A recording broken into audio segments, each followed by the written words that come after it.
All right, everyone, welcome to the weight room. I am here today, joined with the esteemed Dr. Earl Turner. How you doing, brother? Doing pretty good. Excited to have this conversation. Yes, a very much needed conversation. I don't know. Would you like to introduce yourself? Nobody can do it better than you. Yeah, sure. So, Dr. Earl Turner, I work with the weight room. I'm also a psychologist, author. I also am a professor here in California where I teach in a doctoral program and also students that are training to be counselors and therapists. Dope. Okay, got a lot. I don't know if I can live up to that yet. My name is Christopher Simmons. I am a social worker here in the great cold state of New Jersey. I am a licensed social worker. I deal with everything from teens to adults primarily. I work a lot with grief, a lot with sexuality, and a lot of things under the sun. We just focus on healing and whatever that looks like to you. So today we're going to talk a little bit about fatherhood and what that really means. What it's like to be a Black father, and kind of what if some of the misconceptions, some of the nuances, the portrayal of fatherhood in general, amongst the media. We're going to get a good conversation going. So speaking of media, especially in today, we live in this clickbait, cancel culture, you know, technology at our fingertips kind of society, right? How do you feel as though Black fathers are portrayed in media, and with the way that you approach fatherhood with folks? Or have you ever felt misunderstood because of those stereotypes? Yeah. So, first, I'm not a father, but I think that there are oftentimes where fathers are, Black fathers in particular, are portrayed a certain way in the media as being, absent or not involved, talking about being irresponsible, not being very involved in the parenting of the child. And so I think that is definitely a myth and a misconception. Obviously, I think in any community, there are going to be fathers that are sort of not around and not involved. But I did actually did a interview with CNN maybe about a year ago about myths around Black fathers, and there was data that demonstrated that Black fathers are actually much more involved in the child's life compared to other cultures. So it's definitely a myth that's out there. And so I think for me, just sort of the clients that I work with, the families that I've counseled in terms of therapy, definitely there's a spectrum in terms of sometimes there are single mothers that I work with, and other times, fathers are very involved. And even I had experience where I work with fathers that are solely, coming to therapy on their own and even talking about some of the challenges of fatherhood. So I think it definitely is a misconception in that, it takes a lot of work to sometimes not sort of be that stereotype that people oftentimes see us as Black men. Well put. I really feel as though, especially growing up, right? You watch a lot of the movies, you watch a lot of the TV shows, and I feel like, especially coming out of the '90s, especially the early 2000s, you see a lot of the dramatization of the Black family, of the family at large. A lot of the father figure not being there. While granted, that may be a representation of some of what the society is experiencing, but it's not as common, like as you say, um, especially Black and Brown communities. I feel as though I'm a seasoned dad in the game. My oldest is 12, my youngest is 10, going on 11. I feel as though some of my most poignant figures growing up, because I grew up in a household where my father wasn't there. However, there were other male figures that I could look to. I had strong uncles, older cousins. However, even with some of the fathers I seen on TV, like I always said, my top three were Hank Hill, Uncle Phil, and Carl Winslow. Those were the fathers that I saw in the media that I kind of modeled myself a little bit after, like early on in fatherhood. Like, all right, I know I got to do this. I know I got to do that. But I feel as though primarily the culture has kind of pushed it forward. Like, all right, Black men just aren't there. black fathers aren't there. When really, in reality, especially if you see more of it nowadays, there's so much more involvement, so much more presence, especially now in the media, especially now in society. You see black fatherhood as a beautiful thing. You see more people being involved.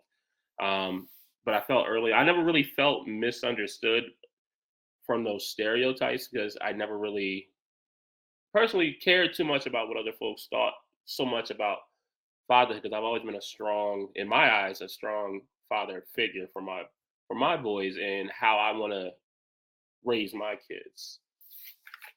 Um, Yeah. I think too, like with the media that, and obviously there's a lot of media that exists, and so I think there are sometimes where I feel like a lot of those shows that you sort of reference show really good representation of Black fatherhood, but there are also maybe leaning more towards like I feel like a lot of movies tend to mhm, really over sensationalize Black fathers and really like the criminality side of it. You know, they're in jail or they're not being involved right. with the child, and so I think there's definitely like the two ends of the spectrum. And I think for me, like I grew up in a family in a community where dads were always involved. I grew up in the church, and so it's always like men involved in the lives of children and even in their own family. So I think it also is a part of like the community that you grew up in can also play a role in like how those portrayals might influence how you see yourself. And so if you're in a space where maybe there aren't as many fathers involved, or your father wasn't involved, and then you see all these images, out of society, then it might make you sort of feel some type of way about your own self, especially either the idea of becoming a father, or Mhm, once you are a father, sort of how you view your level of maybe wanting to be more involved because you don't want to be like the stereotype that people oftentimes see you as. right. And then, just speaking on that, like speaking about community, speaking about, kind of the structure at large when it comes to fathers. Do you feel like there's enough support for Black fathers? Mental health, parenting advice, community. I know for me, I had I can't say I had nothing to do with the process, but when we had our, the boys, we were fairly young. I was what 20 and she was 19. We almost had the same birthday. We're like maybe 10 days apart. So, and obviously, you have the 1 up year, but we're so young and so foolish, right? We're not so much foolish. We don't know what we're doing. We're still babies having babies. It's a new experience. So one of the things that I did find, I didn't feel like there was, and now I'm talking 2012, 2013. There wasn't a lot of resources for dads at that time. Let's just take black off the table. There wasn't a lot of resources for fathers out there when it comes to support for becoming a dad, becoming a parent. It's a lot of the stuff, and rightfully so, is geared towards the mother. But however, we talk about in the same breath, we talk about how fathers aren't in some communities, in some instances, not present. The process isn't exactly endearing to fathers when in regard to like, what do I do? What are the next steps? How do I help support my family? How do I become a father? It's kind of just like goes back to that old, machoistic rhetoric of just be a man and just you're just supposed to do it. You're supposed to feed and protect your family, and that's it. Then you die. I Yeah. felt like it was never really anything put, and if there was, you had to absolutely dig and uncover everything to find a slither of support.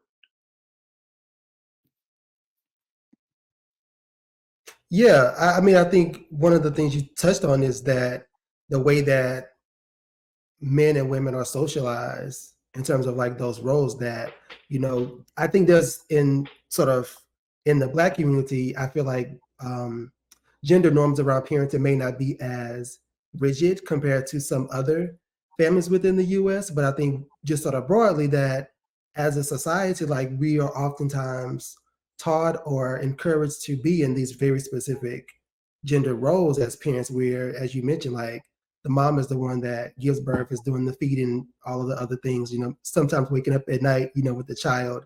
And Hmm. that is not seen as like the expectation of the father. But yes, definitely, I think a lot of fathers are doing those things, but it is just the way that we view things as a society. And I know that like we're in a time where these sort of traditions and norms are becoming to be very different. But I think overall, like we are still a very like traditional quote unquote society where a lot of the weight of parenting is just sort of placed on the mother.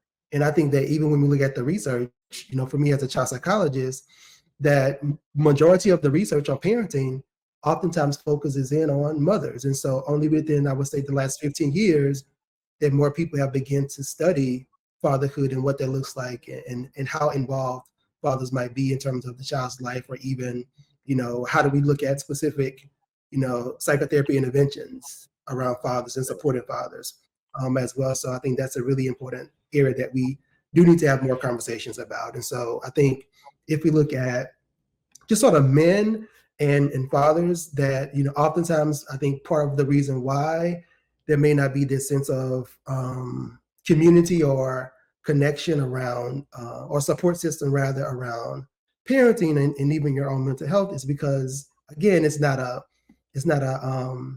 thing that we're socialized to do in terms of like talking about our emotions and feelings and sort of being vulnerable. And so that doesn't set the most conducive atmosphere to talk about these issues or challenges. Like if you're having a hard time with, getting your kid, potty trained, like that's not something that you're necessarily going to, talk about, with other people.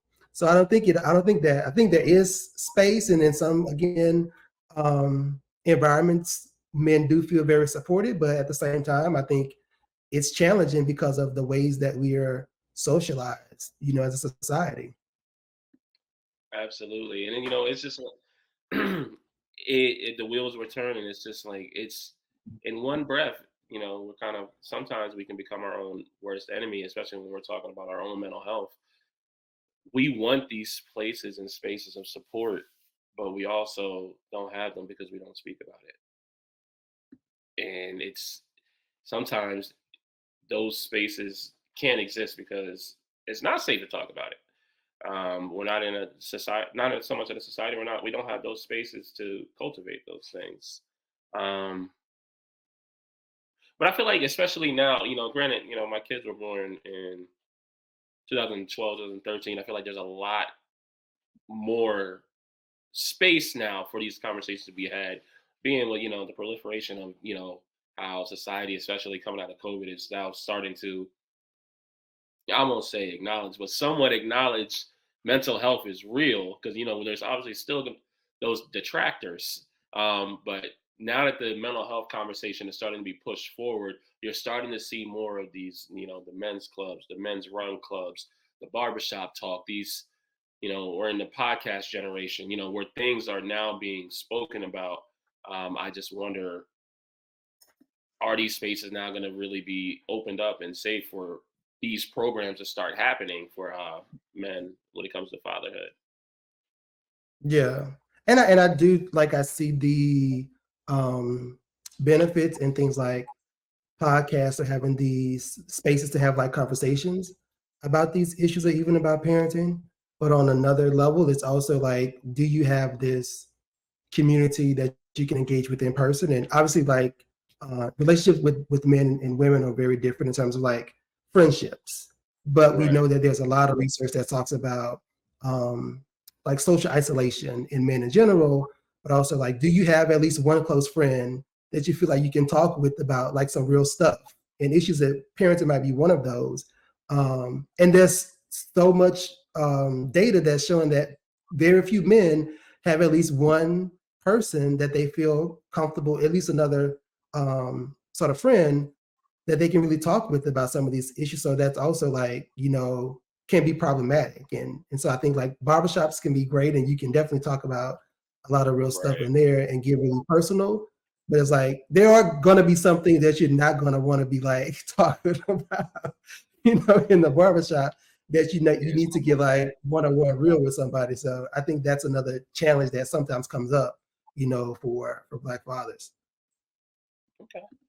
So, kind of like going back into what we were talking about, especially, and we just laser focus in on, like the Black community and talking about that need to be that man, right? To be a strong Black figure in the household or in the community, or just being a strong Black father, right? Knowing that the void of some of these spaces, how have you seen Black men be able to really prioritize self-care, mental health, when you feel like you always have to be strong? Yeah, I mean it's tough. So I've talked a lot about sort of these masculinity and gender norms that we have in society and how that definitely makes it difficult for men to not um, show any weakness or to show their more vulnerable side because you're not always provided that space to be able to do so. Because if you do like break down, it comes where you then get these messages about like you're too soft, or for some women, like it's like this, I don't know how to sort of phrase it, but it's like for some women, they want their boyfriend, husband, whatever, to not, you can be vulnerable, you can support me when I get emotional, but if you start crying and you start to complain about, and I'm using complaining loosely about certain things, then that's like a turnoff, or like, oh, I can't take, those types of things. So I think it is really difficult sometimes for men to not live up to this box or expectation that they've been placed in around sort of being strong. And I actually had a recent experience a couple of months ago in terms of like dealing with grief, and I'm not a very emotional person just in general. But I think also as a psychologist, like I try to manage sort of my emotions and things as much as I can. But I had a mentor that passed away, and I was at a professional meeting of psychologists. And so they were honoring my mentor, and I just like the tears just like were just flowing. And I was like, dang, I didn't want to do this right now. But also thinking about it, I was like, I'm not even giving myself the space that I need in that moment to even grieve, because I've also had these expectations that I need to maintain sort of my composure in this sort of environment, even though I had this really important relationship that was, no longer there because this person sort of passed away. And so I do think that those are really um, difficult narratives to like break out of as a man, because you sometimes hold yourself to those standards, but also like society has placed these things on you too. And it does make it difficult to give yourself some grace. It does, and that word right there is a tough word that people need to also learn and exercise. Grace. We don't allow ourselves grace to learn, allow ourselves grace to be vulnerable, allow ourselves grace to pretty much do anything, because now, the trending word in 2024 is that, if I have feelings as a man, I'm sassy. If Mm, I am emotional, I'm sassy. I'm not man enough. If I am feeling some kind of way, you see the memes all the time. Get out your feelings. There ain't no money in there. This is just that kind of machoistic. I got to be strong. I got to pull myself up from my bootstraps rhetoric that further puts us in the hole. And if we're talking about being fathers, our job is to, yes, protect, take care, provide, so on and so forth. But we have to also model what emotions are for our children. We have to model emotional regulation. We have to model, you know, vulnerability. Because if the, what a lot of parents don't understand, your kids see everything that you do, no matter how sneaky or how put off you think you are. They see everything. And if they don't see it, they can pick up on everything. And I think what a lot of parents forget is, half those chromosomes are yours, and the other half are the partners. So they know you more intimately than you think. So a lot of the stuff that you do, they're doing. They can pick up on it. They can pick up on when you're, especially at these younger stages, they pick up your emotions, they pick up your verbiage, they pick up the tone. So if we're trying to wash all that away and put on this fake image of what a man is, we're just damaging our children further. Um, Yeah, absolutely. now, I kind of went off track for a second, but just think about it. Like even like trying to prioritize my own self care, um, as a dad,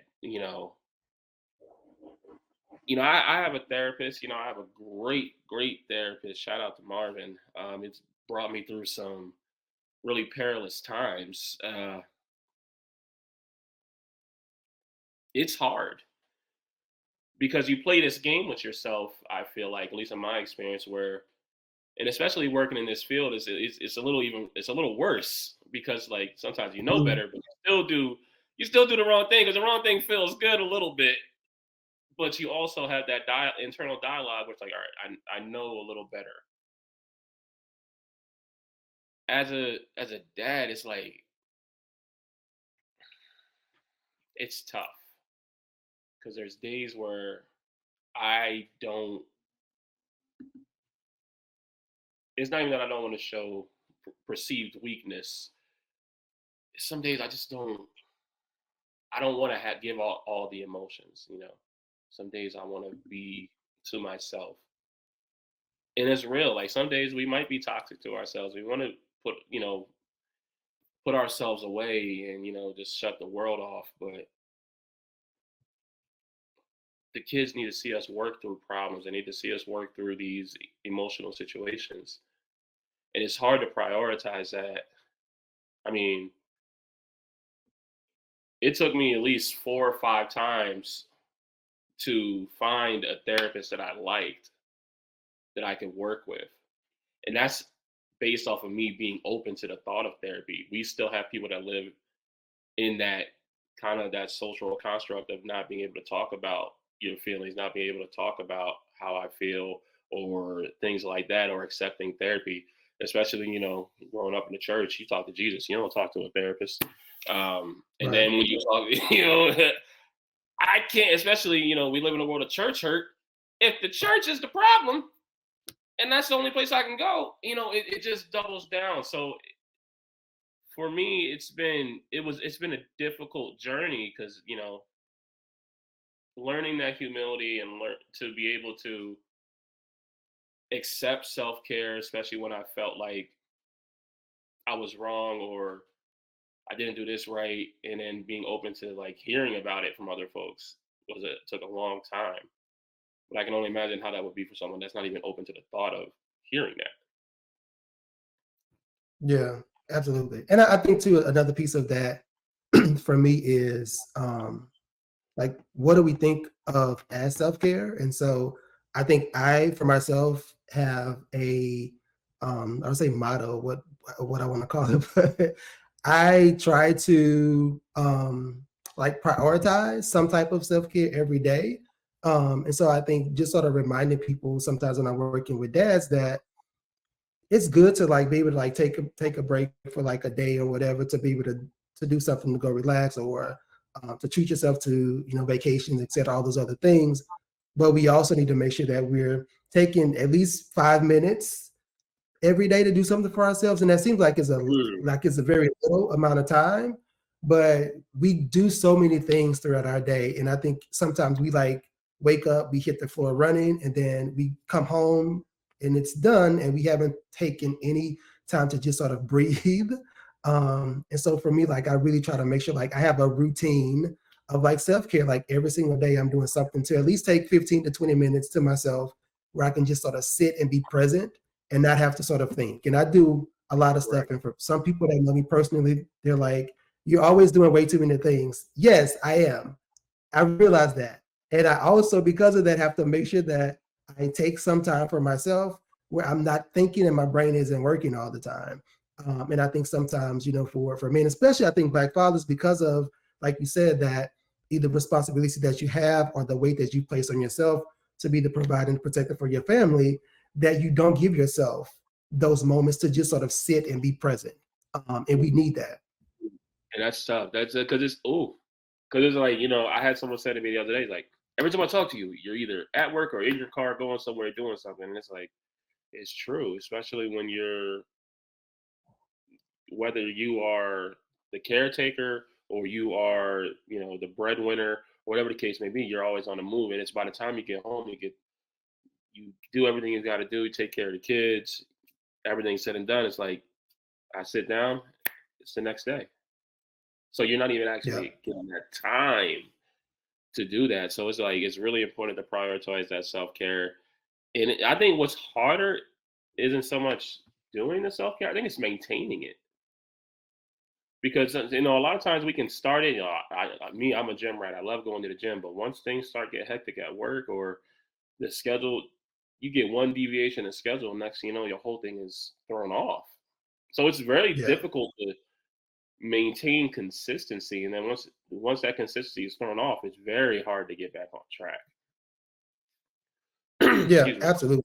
And so, yeah, we really do have to like force ourselves to like get that routine. And I myself like um exercising and working out plays some health things for me benefits, but also just my mental benefits. And so I know that too when I'm in a when I'm in a crunch of a lot of deadlines, that's probably the first thing that I'm like, okay, I need to skip the gym today. And then sometimes I have to remind myself like I will feel better if I go to the gym, whether it's like 30 minutes that I just take, that's going to be helpful for me as opposed to just saying I'm going to skip it and because these tasks are done.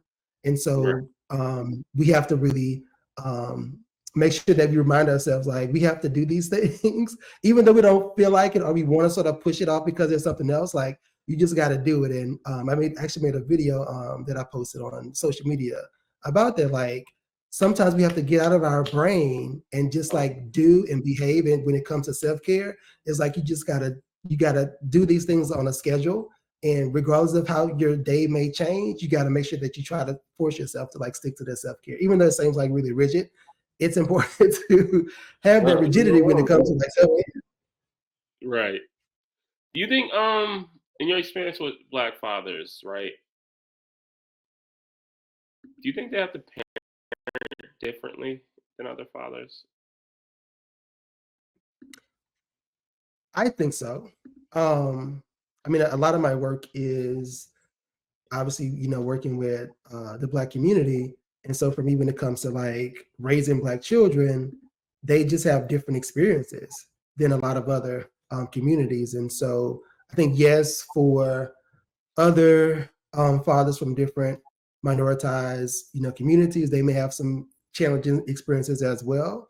But I think for Black fathers in particular, one of the things is just sort of navigating racial discrimination as a man, but also how do you even prepare your child to confront or deal with some of these things as well. And so I know I've said this a couple of times, and again, it's sort of in God's hands. I guess I have a little bit of decision making to play in this, but I think back to one of the reasons why I may not have decided to have kids at this point in my life is just like it's a tough world out there. And even though as a psychologist, I'm like, do I want to bring another person into this world to Oh my have to goodness. like deal with some of these things that are going on? So I definitely think Black fathers have some different expectations that they have to meet, when it Hmm. comes to parenting. And that is a true word because like when my boys were born in 2012 and 2013, that was a different time then to now. I can only imagine what it's like for parents that are having kids now and going forward. It's difficult. Personally for me, it's kind of hard thinking about some of the conversations. You have the conversations that are think about it at large in our communities right now. The topics of sexuality, the topics of racial discrimination, having these conversations before, when you were growing up, there was no conversations about dual bathrooms. There was no conversation about um, gender identity. Not that they're hard conversations to have. It's hard as far as how do you, and granted, it all goes around to what your views are and how you handle things, but how do you have an unbiased conversation with your child in order for them to formulate their own opinion and their own views that aren't stewed? And I think that's another issue, Mhm. jumping ahead. How do you inform, educate your child on the things that are going on now without giving them your bias, right? Without giving them your thoughts and letting them have their organic voice on their organic thoughts and opinions. I know for me, one of my biggest things is like what I feel as though, especially, it's different in black and brown communities, but specifically from other cultures. I mean, other, other fathers, even the topic of police, like, not there's a lot of other families that don't have to have the conversation about what to do when you get pulled over. They don't have to worry about so much about what happens when my son gets his first license and he's out driving. He has a person of another race in the car with them. There's all these different things that I have to worry about because I Yeah, don't, I have a son, and he's light as the day is long, but that don't matter once you pulled over.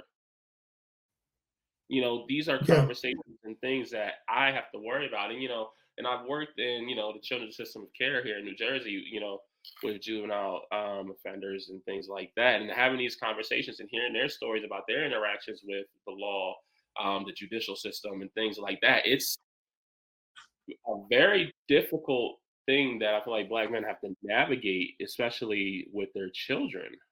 Um, yeah, absolutely. And I think the one of the other parts that you sort of mentioned that stood out for me was this idea about it. One, it's a heavy weight to carry. I think as a black father to have those difficult conversations. Obviously, like parenting in general, like you want to do the right thing. You want to teach your child about the world, and sometimes it might sort of bias them in a certain way. But I think it's also like you know, how much anxiety are you giving your kids about, people, especially like people that are different from them, because you have to keep them safe. And right. that's unfortunate that's the way that it has to be. But I think, I was reminded of a conversation. I can't remember where this happened, around sort of policing and how black fathers and parents have to teach their child like what to do when they're pulled over and how to maintain your to be calm, even though you might be upset or angry, which is your right to do in that moment. You got to control yourself because you don't Right. know how they are going to respond. And so I think those are all things that make you nervous, but also then it gives your child anxiety. And I remember this dad saying like his kid didn't even want to drive Mm, because of the fear of being pulled over by a police officer. It's like you're taking away these sort of rites of passages of kids because of the ways that we can behave as adults. exactly. It's a shame, and I feel like that's an unfair burden that black men have to carry, um, as adults, as parents, as just citizens. I should feel comfortable, having a conversation about, hey, 10 and 2, observe the stop signs, lights, caution when it's a yellow light. Oh yeah, but by the way, if you do get pulled over, make sure it's in a well lit area. You take the keys out of the ignition, put them on there, turn on all the lights in the car, make sure your hands are where you can see them. Make sure yes sir, no sir. Have your insurance right above so they don't see you reaching over and get no that level of anxiety you're putting on yourself having that conversation, and then the anxiety you're putting on a new driver is ridiculous. And I feel like it's an unfair burden, and it's a it goes back to the level of things that you have to do as a father that continues to just keep putting sand on top of you. as a father of things you have to do. Um, there's a lot of challenges that Black fathers have to deal with that folks normally won't have to consider.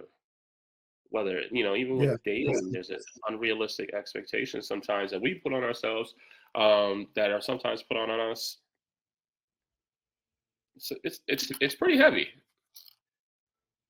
Yeah, and the other thing I was thinking of as you were saying this too, in terms of like other challenges that can be extra pressure, is like pressure to conform to masculinity norms. Specifically, I think for Black men, that we have very different expectations that are placed on us around being tough and not showing our emotions, and obviously again, like I say this a lot of times, that we obviously don't want to like generalize this to everybody, because I think that there are times where men are very in touch with that side of themselves and giving themselves flexibility to show the range of their emotions, and not just sort of these rigid ones about sort of being tough, being emotionally restrictive, being a womanizer. Like those are things that don't always have to show up, and definitely many men don't. But I think it's really challenging to not live up to those things, because as you mentioned, like the sassy movement sort of plays into that a lot right now. But also I think like this idea that we've grown up in a society that teaches us these things, and now that things are changing and we're older, that all of a sudden we're supposed to behave differently. And so the message that I have to have sometimes with, if I'm doing couples therapy or with just some of my male clients, is you can't expect anybody to change up their behaviors, their beliefs, their thought processes overnight when they've been taught 15, 20 plus years Mm, to behave a certain way. But that's the expectation that we have, for men in our lives or for ourselves, because of the ways that society has taught us, since we were a little kid, that this is what you're supposed to do. I had to have a conversation, with my family a couple of years ago, this idea about, boys don't cry, right? So you got to be tough. And so my nephew fell, scraped his knees, like, oh, toughen up, get over it. No, if he wants to cry, let him get it out. Like it's a normal emotion. Like if you scrape yourself, you're gonna cry. Like that's right. not how we work. Biology doesn't work that way. Gotta release. Gotta release. Well, look, Doctor, I appreciate your time. I really appreciate you coming on and rapping with me for a little while. It's definitely a lot of great work that you're doing in the community. Um, it's just been fun, really having this conversation. I feel like this dialogue is something that needs to be continually had, across platforms, because there's a lot going on, a lot going on in this world. And, the one thing that will not change no matter the time and place, there's going to always be babies. There's always going to be more fathers. There's always going to be more families. So I think the more we're doing the work right now, and I think now more than ever, fathers are doing more work undoing the sins of the father. Mm, We're undoing the things, especially now in our older years, right? You know, hindsight is 2020. Once we hit our 30s and our 40s and we're late 20s, things like that, we start to see the BS that we've done, right? You get to a point, hopefully, where you realize, all right, this isn't what I need to be doing. And it's freeing once you realize I don't have to be that way. I can be a father. I can be emotional. I can be vulnerable. I can lead. I can be strong. I can do all. There's a lot of intersectionality with being a father. It's just what do you yeah. put in those spaces, right? And a lot of times, we've been conditioned growing up to leave all of that out and just focus on being strong. So, thank you for your Yeah. time coming And, out, man. and, yeah, it's been a really good conversation, and I'm glad to be here. The last thing I do want to say, though, as you sort of talked about this idea of being strong and not giving yourself space to be able to do that, is like it's killing us. This is why we're dying at a much higher rate, because of all of the stresses and the ways that we're not managing our mental health and taking care of ourselves. And so it's important for us to make sure that we do that. And I'm glad that we're having more conversations like this so that men and fathers know, like, hey, yes, it's okay. It's nothing wrong with like being strong and tough and being a provider, but don't do that to the detriment of either your family or yourself. Exactly. All right. Thank you all for watching this powerful conversation on fatherhood. Before we wrap up, I want to invite you all to take the next step in your fatherhood journey with our upcoming workshop, Sins of the Father. You like, I'll put that in there. The workshop is designed specifically for Black fathers and fathers to be led by me. It's not just about showing up, it's about healing, reflecting, and breaking generational cycles. We're going to have guided discussions, journaling, group activities. We're going to explore what fatherhood means to you, how to show up for your children, and what changes you want to make going forward. Okay. Now, whether you're navigating the legacy of your own father or creating a new path for your kids, this workshop is a space for growth and community. We'll be holding a 3-part series, and space is limited. So, to be sure to sign up early, let's redefine fatherhood together. Check out the link in the description for more details, and I can't wait to see you all there. All right, Dr. Earl, it's been a pleasure. All right, take care.